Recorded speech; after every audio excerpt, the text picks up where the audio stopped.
Hi, John Stone again with Automating Z-Wave Home Basics. In this episode, we're going to be reviewing what could be considered the most basic but essential piece of your home automation project, the plug-in module. Today we're going to be looking at two different modules. Both of them are made by Leviton. One of them is the appliance module, the other one is the dimmer module. At the end of the video, we're going to show you how to hook these modules into your wing hub. So the difference between these two modules is the appliance module is a fair bit thicker than the dimmer module. They'll both have the same little indicator button on the front, but the appliance module has 3 plugs, the third one being the grounding plug, and the dimmer module only has 2 plugs, and that passes through to the types of appliances that you can control. So you can essentially control anything through an appliance module, except you will not have the dimming function. The dimming module, however, should only be used with a dimmable device, such as LED lights or dimmable incandescent bulbs. Now, not all LED lights are dimmable. Pretty much all incandescent lights are dimmable, but not all LEDs are dimmable. So make sure that you are controlling a dimmable device before you use the dimmer module. Now, things that you'd want to control with this, for example, I have a greenhouse. It's an indoor greenhouse, and I have fluorescent lights that are grow lights for our Thai chili peppers, and I use a appliance module for that, and that allows me to set up a schedule or also control it remotely, but it is all on the appliance module because I cannot afford to have any dimming action going on with those. The lights and the ballasts just won't support it. The construction of these modules is very durable. They have a hard plastic shell.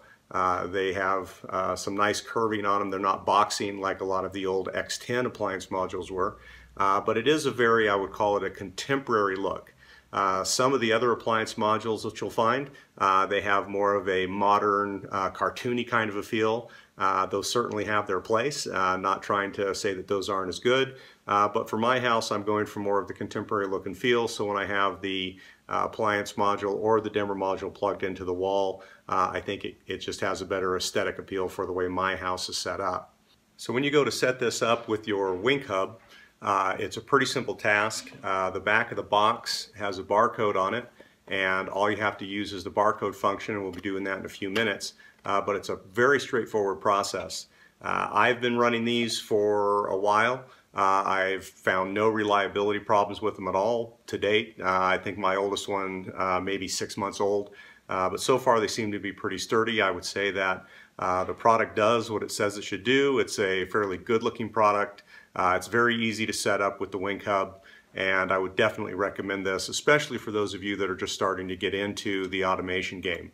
It can also, because it goes through the wing hub, it sets up with my Amazon Echo very nicely. We're going to go through a setup process now, and I'll be showing you all of the ins and outs of getting this connected into your smart home. So setting up the modules is a very easy process. What you're going to want to do is open up your Wink app on your smartphone or tablet. On your Wink app homepage, select the Add Product icon. Since the Wink app supports the Leviton module using the scan barcode, we'll use that method. Locate the barcode on the back of the Leviton box, press the scan button in the Wink app.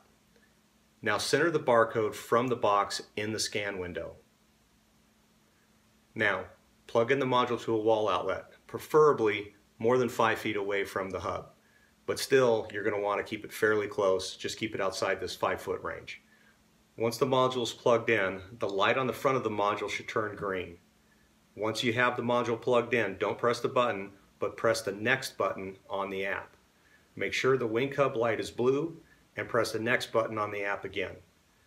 When instructed, you'll press the green light on the Leviton dimmer module, but first you need to press Connect Now in the app. I suggest pressing the button on the Leviton module more than once for 1 or 2 seconds, but don't hold it down for too long because this could cause your connection to fail. Once that's all done, you're connected. Next, we'll rename the module. Press and hold the new module in the app, then click Edit. You're going to want to rename the light to something memorable and then press Done.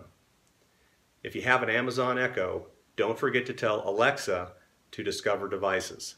This will ensure that your Echo will recognize the new modules and issue the voice commands. Alexa, discover devices. Starting discovery. Alexa, turn off left end table. Okay. So that's it for this episode. Don't forget to press like and subscribe to the channel, and we'll see you on the next one. Cheers.